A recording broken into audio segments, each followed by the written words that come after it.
Well, good afternoon or good evening or whatever. We're here at the Western Development Museum, who kindly allowed us to shoot this segment of our show, and we're going to talk about something that's actually part of the scene right now and behind us, and that is license plates, antiques, collectibles, and car parts. Right. I guess Gary Davis, who's taken time to join us today. And Gary, nice to see you again. You too, Lyle. Yeah. And of course, Gary and I were best buds back in high school, and so his interest in cars and collectible things has kind of rubbed off. And I enjoy every time we get a chance to get together and talk about some of the things that are going on.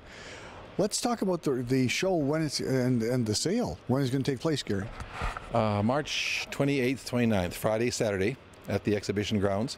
It's antiques and collectibles and car parts as well. We have about 65 vendors and 179 tables. So it should be a really good show. Are they all sold already? We were sold out by March 5th. Oh! We sold out 3 years in a row, and we sell out earlier every year. So we have about 15 people on a waiting list wanting tables still. So. And have you moved to a new location this year? No, we're still in the convention center at the exhibition grounds. But the whole thing is the whole thing, the two halves, yes. Yeah. So you're saying to me before we came on that the antiques and collectibles has kind of taken over about 2/3 of the show nowadays, where it used to be, 20 years ago was car parts, but now not so much. And these antiques and collectibles, what do you attribute that to? Oh, just a changing in people's interests, I think, and maybe fewer people working on cars or different interests in cars, but certainly the antiques and collectibles have certainly grown, and there's everything there from old toys to telephones, glassware, license plates, you name it. Well, because I've been watching a bit on the TV, and they have like the pickers, the Canadian pickers, and that show seems to be very popular, and what they do seems to be very interesting for people.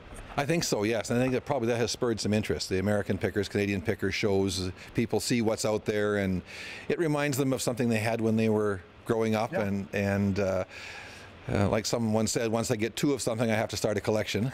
And so some people have huge collections of all kinds of things. How many cars do you have? 7.5 a fire truck and 2 tractors. Don't forget the tractors. Oh, yeah, gotta include those. That includes trucks too, because you've had. Yes. And of course, you're very actively involved with the museum down at the Sukanen Ship Museum. Right. But is this sponsored by the Sukanen Ship? Yes, it is. This is a fundraiser for the Sukanen Ship Museum, because we have a village of 100-year-old buildings, all of which need repair, and there's constant need for funds down there. So this is one of our major fundraisers, this event. Yeah, I just received in the mail the Worth magazine, which is put out by the Saskatchewan Association of Architects, and the main feature story is the Sukanen Ship.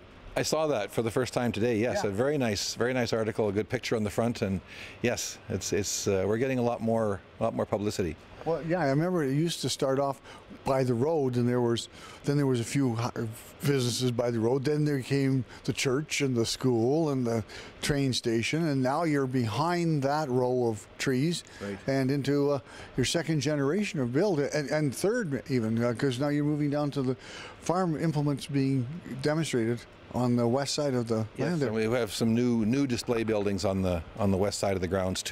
One just new last summer, filled with tractors, and one beside it full of trucks. So yes, the collection just keeps expanding. Yeah. Now look, these license plates we have behind us here now, there's some I remember watching on TV that the one license plate up there in the very top corner is 1910. Those are leather, aren't they? Yes, I don't know if they were issued that way or if you were just issued a number and you had to somehow put the number on your car, so people attached to a piece of leather perhaps. I think the first one was 1912, was the first issued plate by the province. And of course, some people have collections of license plates, Saskatchewan ones, the different colors, the different logos, and all that kind of stuff. But you also now you've got license plates from other provinces and other countries even. Yes, there's no end to it. Yeah. The space is the only limitation. Yeah. Sooner or later you run out of places to put this stuff, which is one of the reasons we have the museum. it's a good excuse for us to get more because we now have a place to put it out of our garage. Yeah, and of course, there's many events held out there during the course of the year, but people want to come out and participate. The Thrashing Bee, and then the spring there's the, I don't know, I only remember the pie and ice cream at the at the Thrashing Bee. Yes, homemade pie. Yeah. Yes, yeah, we still famous for that. We still, people come just for that. Yeah, and so. What kind of things are we going to see collectibles? Something that you think is really unique that maybe people wouldn't be expecting to see? We're never quite sure what people are going to bring to the show, but I think there's supposed to be again this year, and haven't had it for a year or two, a big Meccano display of things built out of Meccano. He's coming back this year. He hasn't been there for a couple of years. Big hit with the kids, and really interesting for those of us who grew up in an era when we built things out of Meccano, before the Lego days, when you built things and mini bricks, right, with nuts and bolts, and collectibles of all kinds. Usually stamps, coins, dolls. I know telephones for sure, toys, dishes, glassware.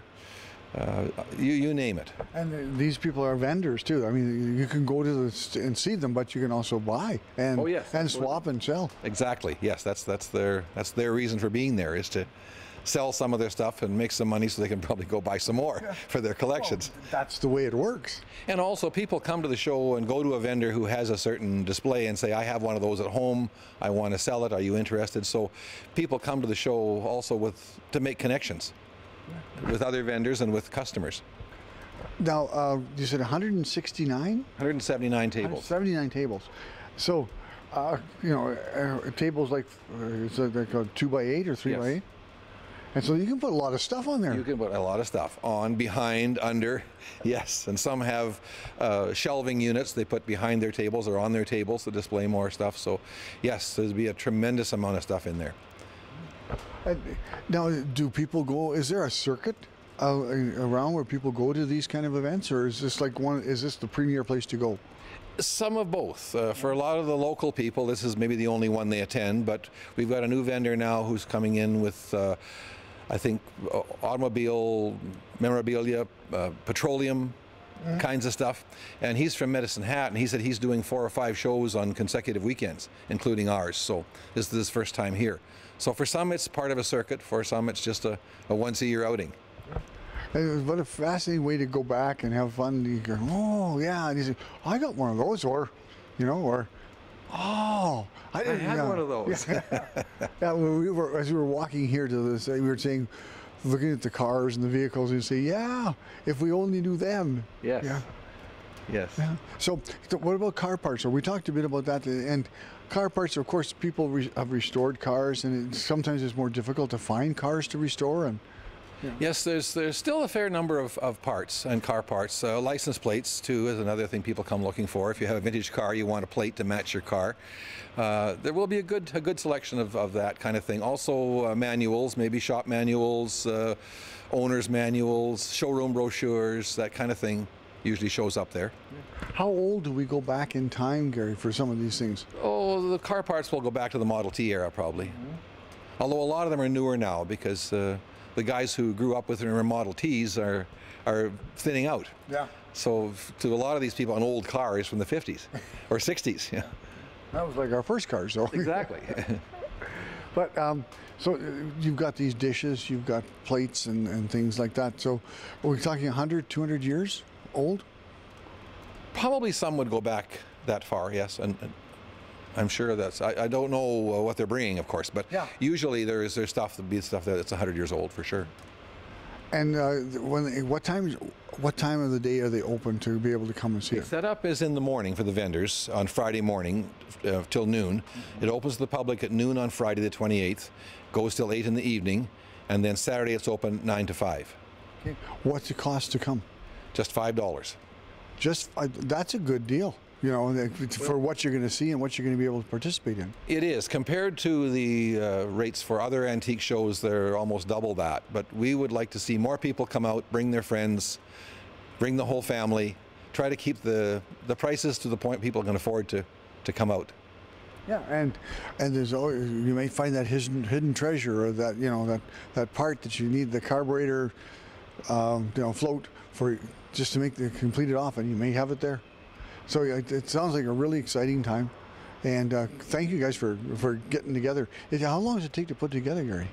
Oh, we sent the applications out in January, and so we booked the hall, the room last year, of course, and applications have been coming in since. So next week we'll be over there with setup and getting it organized. And well, people are going to really enjoy it, and what they could do too is, while they go there for a couple hours, they might want to just drop over here to the Western Development Museum and look at some of the displays they have here, because there's wonderful, heated and activity places. That's right. It's a beautiful museum, and we Sukanen Museum has a good working relationship with Western Development. We're sending people back and forth all the time, and we'll be opening mid-May for the summer. So this is a good place to come now. But when the weather warms up, come out and see us at the village. Get the oil warmed up and juices flowing, so you can come. Right. Okay, so we're coming. You guys are coming to see up at the exhibition company in the big room, the big building. Convention Center. Yeah, and they can come there for $5. You can spend a day. And is there pie there? No pie. Oh. Sorry. Fine. Maybe I don't know. So I look forward to seeing you guys out there. Thanks to Gary for telling us about all the different types of displays and collectibles that you'll be able to gain when you go there. And best of luck with it. Great. Thanks, Lyle. And when we come back, we're going to talk about traveling away from home and a new adventure in lives. So I think you'll enjoy that next segment. So don't go away.